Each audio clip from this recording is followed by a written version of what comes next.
You know what time it is, folks. That's right. It's time for more Doc Rio in the Hot Box. That's right. In the Hot Box with Doc Rio is the name of this show. And if you like what you see, please make sure you click the follow button below. And if you're watching the repeat of this episode on YouTube, just make sure you go ahead and click that subscribe button. And don't forget to click the bell for notifications. You know, that bell. Ding, ding, ding, ding, ding. Can't even talk today, but you know what time it is, folks. That's right. It's time for more In the Hot Box with Doc Rio. And today we're going to talk a little bit about niche peaking, one of my favorite lines, and a little bit of brand ranking. So niche peaking and brand ranking. So those are the two areas that I'm going to tap into today. I hope you enjoy the show. Stay tuned because we'll be right back. I'm tripping today. Don't mind me, folks. We'll be right back. Look at us up on Doc Rio TV.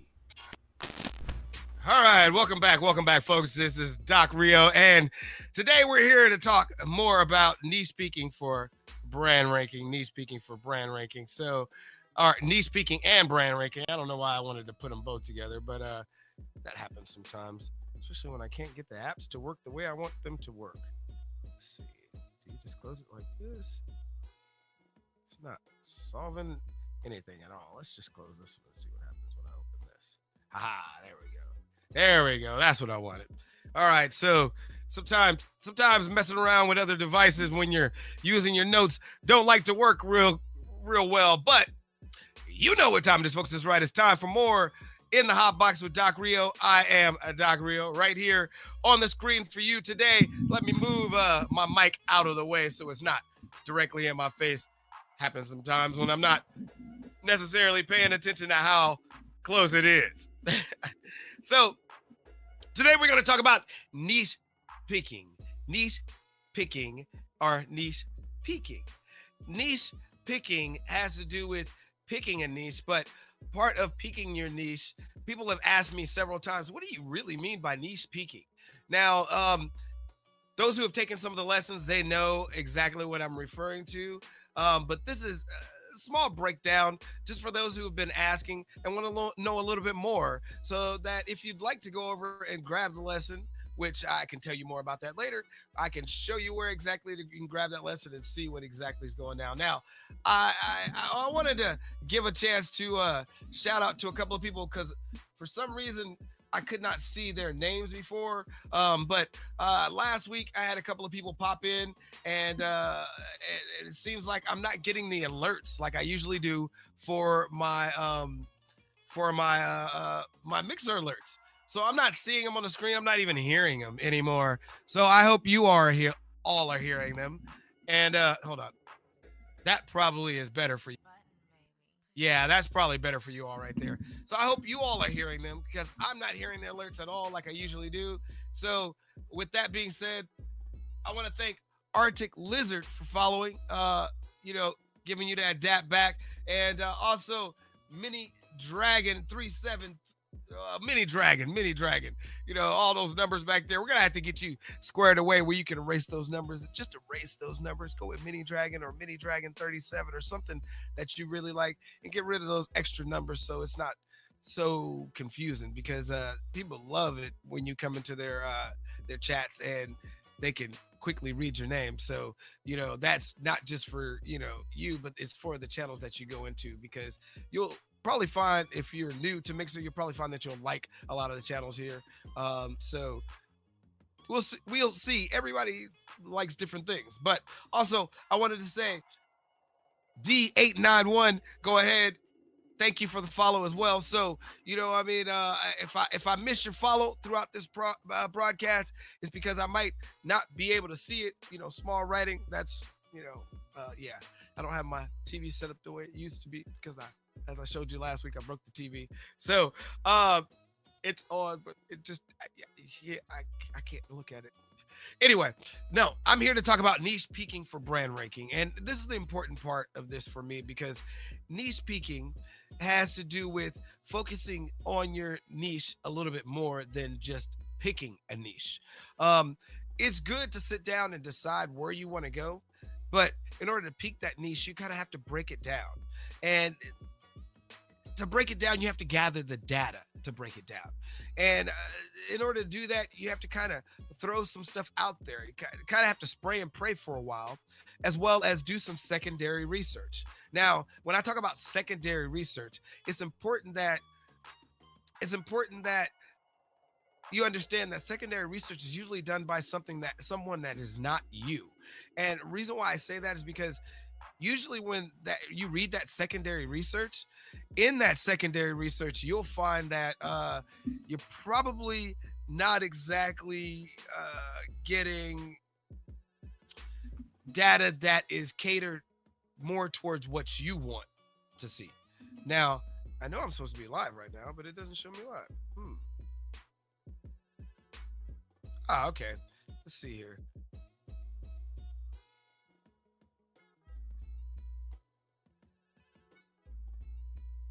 All right, so I should be live. I should be hearing myself here, but I don't even hear it. Let's see. That's actually okay. Yeah, there we go. All right. So now I don't like to leave gaps in because it's radio. So if you hear me stop talking for over, a second, I'm probably, doing something with my hands, and then I'm jumping right back in. So now, one of the things about gathering data is challenging. It's challenging because you start to find research, like I was saying before, secondary research that is done by somebody else that's not really catered to you.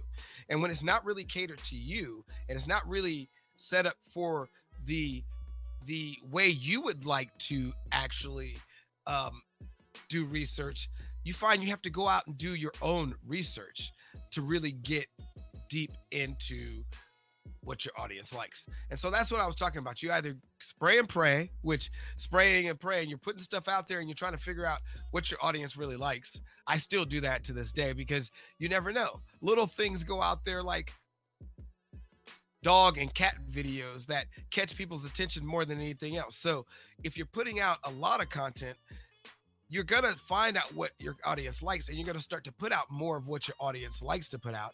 But at the same time, you're still going to add little things in there that you think that they might catch on to, that you spray and pray.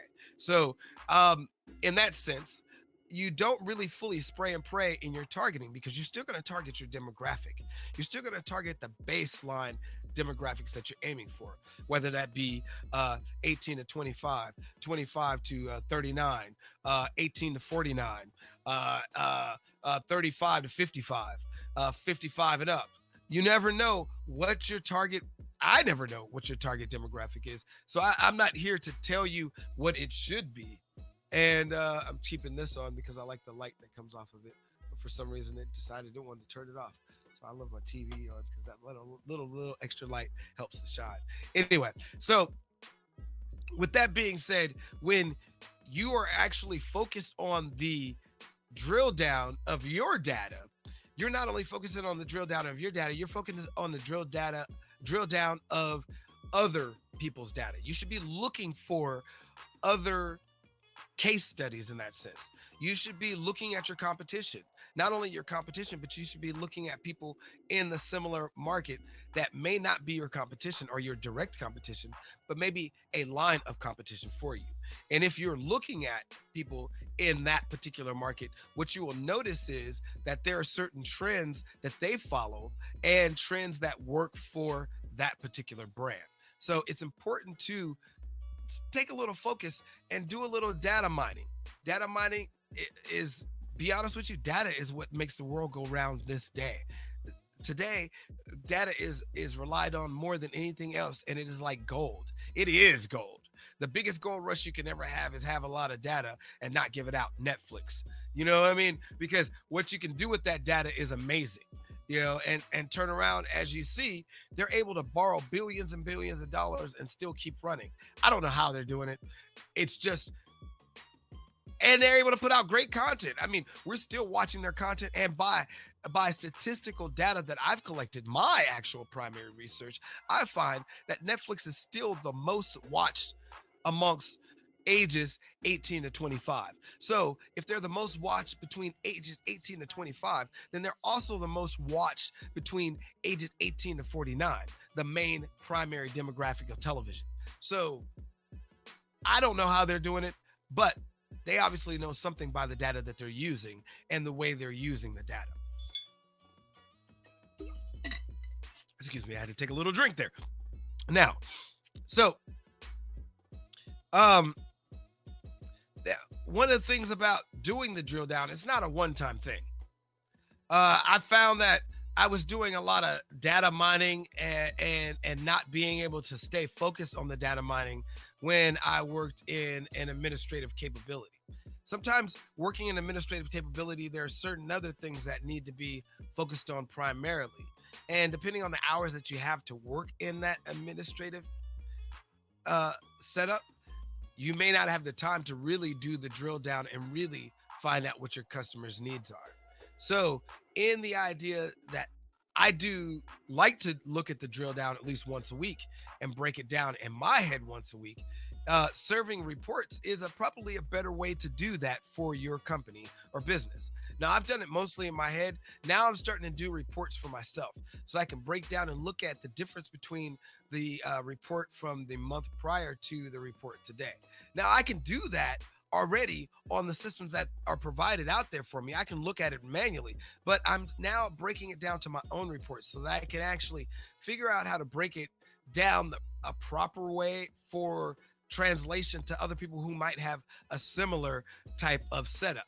Because let's say you might be someone who might or be out there attempting to get your brand or product out there, and you'd like to come and see how the effects of another way of communicating your channel or putting it out there may work for you. And it might be similar to the way I'm doing it, but it may not work for me. But you may see some things in it that might work for you. So you'll be able to take from that data and learn from that data. And that's why I'd like to gather this information and put it together in an informational package for those who'd like to grab it off my website. So at the same time, I struggle with keeping up with the data all the time. I think it's important that we look at data like our budgets. If we sit down and do our budget once a week, we should be doing the data on our overall media face every week. If we're doing the data on our media face every week, then we're able to cover most of the coverage of data and understanding of how our audience is relating to us on a weekly basis. That's more important than on a monthly basis. Monthly bases tend to change depending on the time of year and what's happening during that time of year, whether it's a school time and there are parents, or whether it's a school time and there are kids, or whether it's a school time and there are college students. I don't want to say kids, I want to say children, children to high school children, and then whether it's adult children who are, and I say adult children because they may be their first time leaving home, but they're still under mom and dad's care financially when it comes to going to college. And you're an adult, but you're still under some guidelines and some principles of things that you have to do for your family. It's not like you really have as many choices as you really would like. When you're a full-blown adult, you make all the choices, you make all the rules, and sometimes you ask your family for help, and sometimes they don't give it to you, sometimes they can't give it to you, or whatever the reason may be. But you're literally on your own in the sense that if they can help out, they can. If they can't help out, they can't. And you've got to figure it out yourself. So with that being said, I struggle with that idea of, with a budget, not with a budget, but with an idea of taking this idea of doing the data like a budget every week and keeping up with it. When I was younger, I struggled keeping a budget and keeping that up every week, which, we all have fluctuate when we have different pay rates. And if we don't balance out that pay rate, then we're all going to struggle with the budget. Sometimes I still struggle with the budget now. Like, I don't have any money to spend this month or whatever. Okay, yeah, now I have more money to spend to put back in the business. Now I have more money to put wherever I need to. Now I can add a little extra to what I'm trying to put away in savings. Now I can add a little extra what I'm trying to put away in my money market account. So these are the focuses we go through on a regular basis, especially in today's job market. Unless you're keeping a job for the next 25 years, you're probably going to go through this struggle because you're probably going to change careers, lower your pay rate to increase your pay rate later. And so it's just a fact of the matter. Now, I've gone off tangent because I just wanted to make a point of the reasons why I struggle with keeping data on a weekly basis. And so I attempt to keep it on a monthly basis. You may be able to keep up with your data on a weekly basis. And if you're able to keep up with your data on a weekly basis, you're doing much better than me. If you're able to keep up with your data on a weekly basis, you're going to tap into your audience a lot faster. I noticed when I was doing that in 2017 to 2018, I was tapping into my Twitter audience a lot faster. I blew up on my Twitter audience quicker. And just by constantly tapping in, constantly being in an extra chat with them, an extra group chat with them, constantly being involved in the Twitter community. And when you're constantly involved in a community like that, what happens is you start to get noticed by people. People start to get noticed and they come over and they want to hear what you have to say. They want to see what you have to say and they want to share what you have to share, you know? And in that concept, yeah, I kind of like that, but I wasn't really getting to the meat of what I wanted to get put out there. I was putting out a lot of other people's meat and getting responses on their meat when I had meat I wanted to give, such as understanding how I was giving this meat, understanding how I was increasing my niche, understanding how I was pinpointing on certain areas of what I wanted to deliver to this audience, and understanding how I was actually giving them what they'd like to hear from me or what they'd like to see from me, which I've changed that a little bit. I've had to change that because I've grown in how I want to present content and what content I want to present.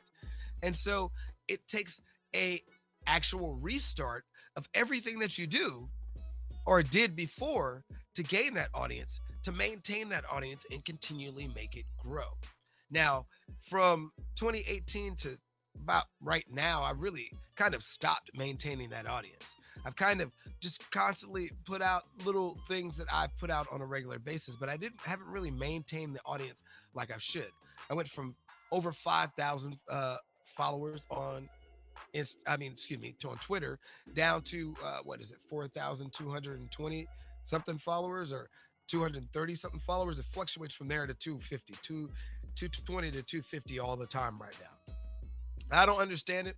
I don't know why it fluctuates like that, but it may have to do with how I'm engaging my audience on Twitter and what I'm doing to engage that audience, or what I'm rather not doing to engage that audience on Twitter. So with that being said, the way I follow this audience and the way I understand exactly what I'm attempting to do through reviewing the information and the data on this audience, the way I collect the data basically is I go to Twitter Analytics.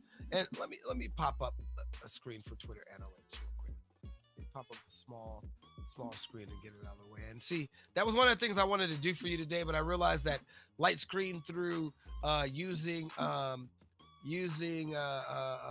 Xbox and using those devices to actually stream to you all right now is not conducive. I mean, it's not conducive for preparing slides. It doesn't work for preparing slides and having the slides where I want to in the actual broadcast. That's what I wanted to prepare. That's what I had in mind for you. And I even had a screen set up, able to go, ready to go. I just haven't figured out how I want to set up the slides, or how I can set up the slides so that I can talk about them, show you different aspects of it on the screen, and show you data on the screen, as well as share it with you.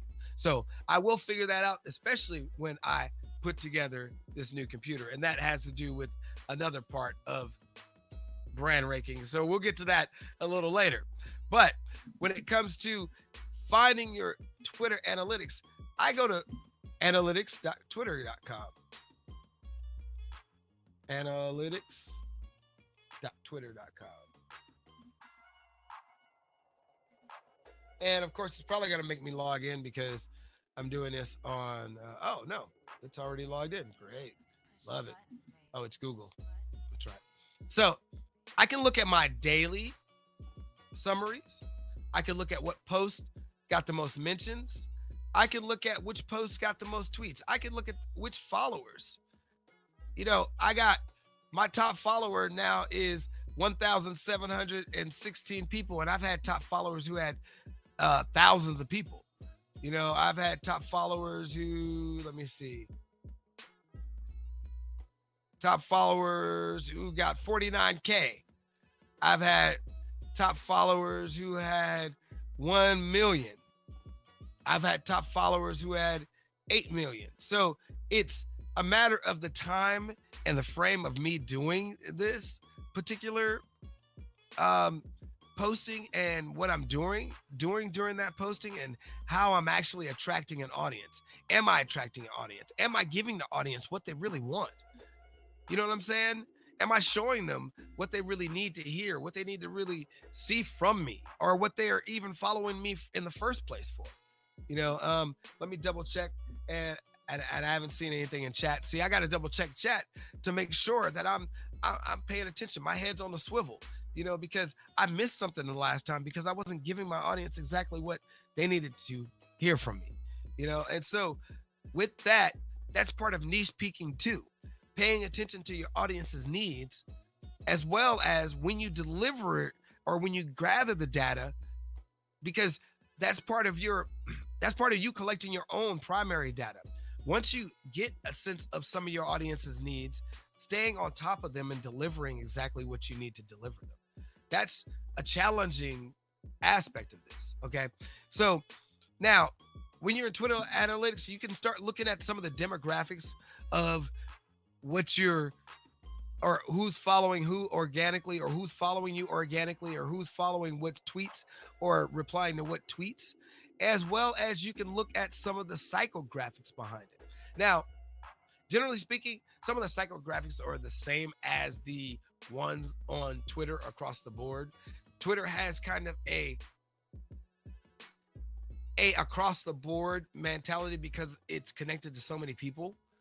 So its general aspects are the general population across the board. And that's kind of challenging to kind of rate when you look at your data when it matches the aspects of the regular data when it comes to psychographics. So some of the psychographics you're going to have to get yourself. Like I spent time putting out polls at one time, which I'm going to start back putting out polls, Twitter polls. Twitter polls are great because it gets an idea of what people like to hear from you, as well as you can play games with those polls. You can play trivia with those polls, see people's answers. Now, of course, it's the internet and people can actually go look it up. So what? Now you've gotten people now you have people going to look up an answer. That gives me an idea, actually. Excuse me, another drink. So, and I specifically use the hydro flask that makes the noise so that you know it's coming, the clack, clack, clack, clack, clack, clack, clack on camera so you know it's coming. I don't know what that noise is, but yeah. At one point I dented it, and that's what happened. Maybe a little bead or something that was supposed to be in there slipped through. I don't know. But I'm going to be out of water soon if I keep up at this rate. Now, we can analyze other people's accounts or competitors' accounts, or more so other people in the same market arena, in the same area. We can analyze their accounts as well. And in analyzing their accounts, what we might find is that there may be some similarities and some differences in how their Twitter following is attached to them. There may be certain things that you're not doing or certain things that you are doing that are keeping your followers, and certain things that you're not doing that are causing you to not gain more followers or to gain more followers. So there, it's all about paying attention to the data specifically for you. So this is why secondary research is good, but it may not actually fit what you're attempting to convey or what you're attempting to share. So it's important that we pay attention to that in all aspects. Now, I don't know why this particularly closed. I wanted to keep this open so I can see if anything crazy happens a little bit better. Now I can read. Yeah, that was D891. See, I can't see it on that screen for some reason. Maybe it's because of lighting. I can't see with the lighting in my face like that, but that's just the way it is. Now, to continue, it's important when we look at this information that we challenge theories. All right. Now, I've looked at case studies that say different things. And like I said, some data doesn't even match exactly what I need it for. So I have to challenge some of that data. I have to read some of those case studies. I have to read through. And when I mean case studies, your case studies are things that you're going to make up, profiles that you're going to make up on other people. You're going to sit down and make up profiles on other people's cases. The ones that you're studying, your competitors, the people in the same market, people who are maybe not in the same market and what they're doing. And you got to grab studies of things that they're doing and put them together. You're going to list them out. You're going to put them down on some paper. And you're going to, it's like a control study for yourself to look at that secondary research and figure out what parts of that secondary research you can challenge. You may have already been challenging some of that and may have already gained attention for the things you're doing online. And so it's possible for you to challenge all those theories. Like, for instance, I believe through one of my broadcasts, I theorized the idea or it's a theory. It's a theory that people like to see people's faces on a screen. So it is a theory that if you're a gamer or if you're a broadcast gamer or if you're, a streamer, that's what we call it. It's a theory that if your face is not on the screen, you're probably not going to maintain a certain amount of followers. Now, this is not necessarily true. Now, it's better to have your face on the screen. It's better to get connected more with your followers so that they feel like they know you and feel like they connect with you. But you can still do the same thing with just your voice and the game screen. Some people have been known to get partners with just the screen, the game screen, and playing the game. So it's not necessarily so that you would be hindering yourself to do that, but you can actually peak your niche more by getting a webcam and putting a webcam up. Now, it may take for you to get to partners so you can start making a little money so you can buy a webcam. I'm not saying that is the case. Everybody's case is different. Everybody's situation is different. And so we have to actually look at all this data from the aspect of your own situation. So if I give you an advice and it doesn't work for you, challenge it. Challenge it and see how it works for you and see how it doesn't work for you and figure out what makes it work for you. I'm telling you that because I've challenged a lot of theories. I'm constantly doing it. Matter of fact, my whole platform is the idea that I'm not going to come at my audience from one aspect. I'm not going to niche all the way down in one aspect. I've niched as far down as I can, and I'm going to show out different aspects of what I want to in that niche. And it's going to make it harder for me. It's more variety. And so I'm not grabbing at my audience the way I should to peak my niche, but at the same time, I'm still working on peaking my niche from inside that platform, from inside that realm. All right. And so there's still things that you have to do that you may not want to do, but that make you successful when you do them. So in that sense, test, survey, interview, watch video content, take courses, research, gather information, gather data, gather everything you need. everything you think you need, everything you don't think you need. Put it together, package it up, put everything in the field that you are attempting to gather, put it all together and make it happen. And then use search engines, advertising trends, and data mining websites, online libraries, journals, databases, books, magazines, and more to gather. Just gather information from everywhere you can. You know, especially if you're a college student, you have a better opportunity right now of gathering more information than anyone else out there. If you're a college student, you have access to college library systems. College library systems are a wellspring of information. And I know nobody wants to do the research. We do the research in our classes. We don't want to have to do the research, but the research is what makes us the money. You know, I've seen people do their broadcasts on Mixer and they do certain things. They've done the research and they've sat back and done certain things so that they can climb their audience, so they can increase their audience, and they know the information. When they're asked about it, or when somebody sits back and asks them a question about this particular information, they're able to recite the research from their mind and spit it back to you and tell you exactly what they're attempting to convey, because they have done it before. You see, it takes repetition for us to be able to make something happen. It takes repetition for us to be able to change the face of what we are attempting to do. You know what I mean? Because we start with one face and we want to make that face bigger, or make that face wider, or make that face longer, or make that face stretch further. Whatever that is, we want it to take its journey. In order to make it take that journey, we have to dig deep and find out ways to make it take that journey.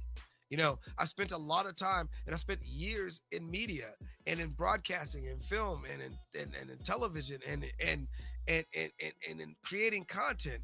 And, you know, the one thing I've noticed throughout all that time is I've done nothing but constantly do that, create content, whether it be from music all the way to streaming, to film production, to television production, to music video production, to copy production, to photo production, to radio production, to vocal production, to just putting content out. I stayed on the same sheet, and on that sheet of music, I like to say that, I've stayed on that same sheet of music, which has a lot of different instruments on it, has a lot of different aspects of what I do on it, but at the same time, I'm adding the information I need to by gathering more research, reaching out there. You know, I'm talking about specifically things you don't want to do to niche peak, but things we don't want to do in life as part of that system. And we have to figure out how to cultivate meaningful meaning out of it, cultivate meaning out of it. And I'm only saying that because in my head, I'm thinking about this book over here, The Gifts of Imperfection, The Gifts of Imperfection by Brene Brown. And she talks about cultivating meaningful work. And she says, one of the things that we need to do to cultivate meaningful work is we got to reach inside ourselves and find out what it is that makes us want to do that work. Now, if you're out there trying to put out this art, if you're out there trying to put out this task, if you're out there trying to put out this idea in your heart and soul, and you want to get it out there and convey it to an audience, what is the root reason why you want to do that? That's part of your niche peaking. And in peaking and thinking about and in conveying that in your mind and your body and soul, you have to figure out, what will it take for you to go out there and do that? What will it take for you to go out there and get that? You know what I mean? What would you sacrifice to do it? You know, how hard would you work to get there? And part of that comes with understanding yourself and understanding how to do the things you don't want to do, but to do them and cultivate meaning. You know what I mean? That's the main part right there. Now, I did a presentation on this before for Student Summit at CSUN USU, where we get student employees together and we talk about different parts of this. But I'm going to talk about a piece of this right now. She talks about that we all have gifts and talents, and we all have spirituality, and we all have things like that we have to do, like making a living. We all have things that we need to commit to, and we all have things that we feel like we're supposed to do, and we all have self-doubt. And the thing is, I thought about that when I did this presentation. I thought about it deeply because I say we tend to see our gifts and talents, but sometimes we don't necessarily see our gifts and talents. We kind of hold on to our gifts and talents and say, yeah, we got them, but gifts and talents won't pay the bills. Our first thought is making that money more than it is paying attention to our gifts and talents. And yes, some of us are spiritual. Some of us go to church. Some of us go to synagogue. Some of us go to temple. Some of us go out and feel like we connect with nature. So wherever you think is your higher power, some of us are spiritual in that sense that we reach out. But still, it comes second or third to making money. You see, the bigger part of our life is spent making a living. It's less spent being involved in our gifts and talents. It's less spent being involved in spirituality. It's more spent in making a living and committing to making a living instead of committing to those other powerful parts of ourselves. And so what happens when we don't commit to our spirituality and we don't commit to our inner thoughts and our gifts and talents, and we just commit to making a living? We tip the scales and we tip the balance of our own selves. We tip our own balance, and we find ourselves stuck in things like supposed to, oh, I should have, or I'm supposed to have done that, which is other people, oh, you're supposed to, telling you what you're supposed to do, and self-doubt, us not trusting ourselves, us not trusting our mind, our body, our soul to make the aspect of where we want to go. So in niche peaking, we sit back and we fall in this aspect of, oh, well, I really don't want to do this particular work because I don't like to do this work. And, I'm not really sure if that will work out for me. But yet and still, you find that if you do the research, you'll see other people repeating these concepts over and over again. And you'll find that they will repeat these concepts and it works out for them. And so your self-doubt might come from reading or checking out too much information and other people telling you what you're supposed to do and you getting confused. And sometimes supposed to's can get in the way. Just like I said, people may get an actual opportunity to become a mixer partner by just streaming the video game with their voice and not having a camera, because I said you're supposed to do it. Don't have self-doubt and not challenge what I'm saying. Challenge what I'm saying. Look at what I'm doing. Take studies, take a look at what I'm doing and take a look at what everybody else is doing, compare it to what you're doing, and go out and take yourself and your knowledge and deliver it to your audience. That's what I'm saying. And yes, I'm saying you're supposed to do that, but no, I'm saying you should. No, I'm not even saying that. I'm saying it would benefit anyone to do that for themselves. It is a proven theory that is worked for years. And if you want to challenge it, you can. I've challenged it and I failed. Understanding and learning as you go is a necessity. Otherwise, we get complacent. And when we get complacent, our hands get idle. And when our hands get idle, we start to think of stuff that we want to do or do stuff that doesn't really fit what we're attempting to do overall. So, as you can probably tell, this all sounds overwhelming. So in my lesson series, like I said before, I break it down into bite-sized chunks. So as we're getting close to the end of the stream and it's been 40 minutes, let me break down some of the bite-sized chunks real quick. So I break down your data, how you gather your tools for your data. I break down competition, how you find out more about your competition, how you look at the data for your competition, how you break it down. I give you ways in step 3 on comparing the drill down and using the comparison to try to figure out what's better for you and how you can get into ranking your brand.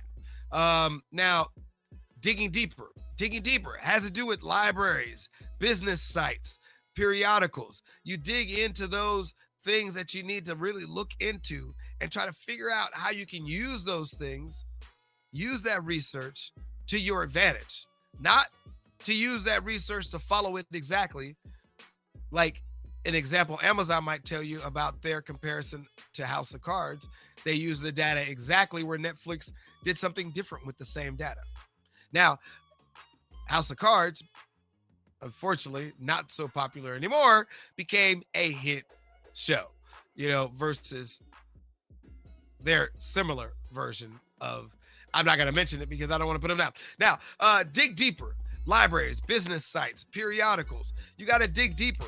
Subscriptions, journal, data mining sites, databases. Got to dig deeper. You might have to pay some money. You might have to dig deeper. You might have to become a part of a university so you can get some of these journal information. You might have to become a part of a college so you can get some of this journal information. Hashtags. Dig deep. Choosing your own main hashtags. Use them. There's a thing that says that you're spamming if you use some of the same hashtags. We'll use similar ones and rotate them. Copy. How to capture their attention using headlines. We can get into that. That's more about brand ranking. And then press record. Just press the dang button.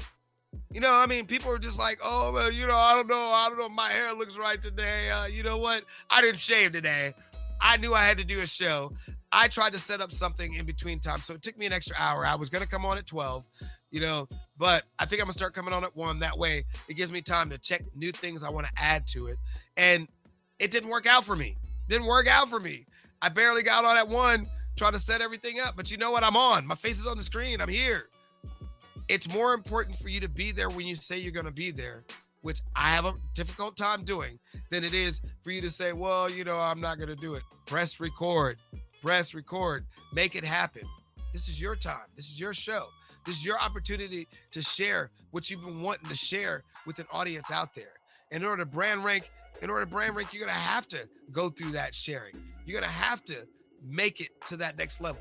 And so next week, I'm going to talk more about brand ranking and the next steps in brand ranking, where it talks about investment planning, outsourcing, digital media buying, phase 1 gear, knowing your tech, alternate ads, YouTube influencers and hot sheets. So it's a little mixture of a little bit more research, but it's where you get back to investing yourself. We first niche pick, and then we niche peak. People were asking more about niche peaking. Okay. People were asking more about brand ranking for massive action.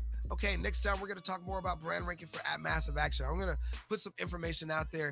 And if you want to know more, you can go ahead, go to docrio.com. Soon I'm going to have lessons up there on docrio.com where you can tap into them.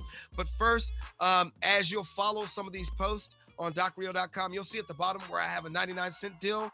Soon, I actually proofing it this week. I'm proofing the 10 tips to curate content for social media. It's about a 15-page report, 15 to 20-page report.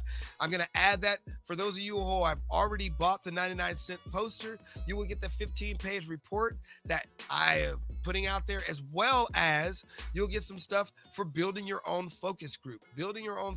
I got some sample templates and stuff that I like to put out there, the moderator guide, things that you might need that you can repeat and use, that I've created myself that you can repeat and use. I'm going to throw that in there for free. So this focus group package, I'm zipping that up and I'm throwing it in there for free for a limited time until I finish completing the entire focus group package that I'll be putting out there for folks who want to create their own focus groups for their business. And like I always say, you can follow me on all my social media channels. You can stay tuned for the Doc Rio roll for that. Those of you who will be checking us out here on YouTube, and those of you who are checking us out on Mixer right now, you can go ahead and see the social media down in the corner. You got Facebook, YouTube, Twitter, and Instagram. You can follow me. You can follow us.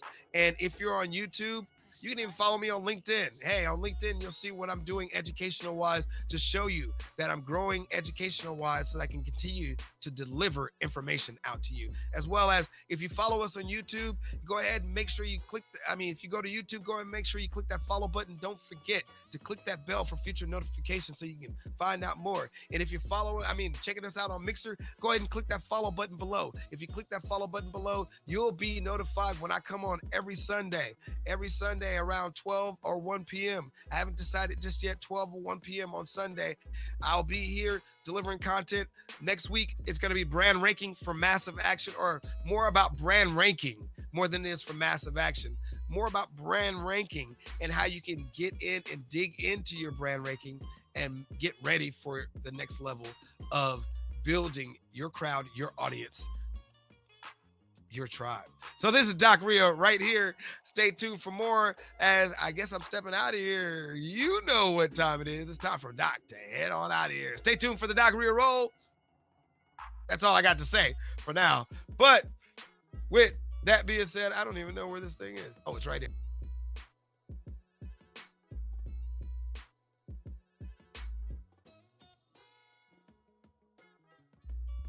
I said, peace. There it is. If you need to reach us on Facebook, it's at doc.rio, yeah. On Twitter at Doc Rio Rants. On Instagram, the picture way.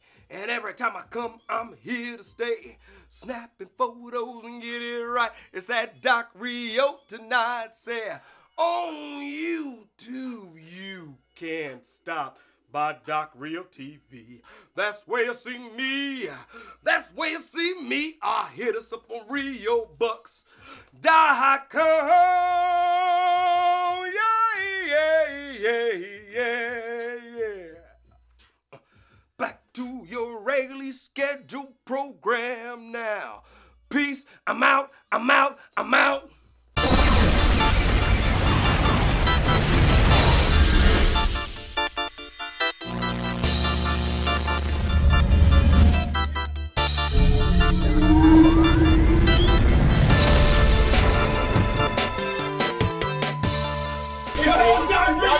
Doc Rio TV.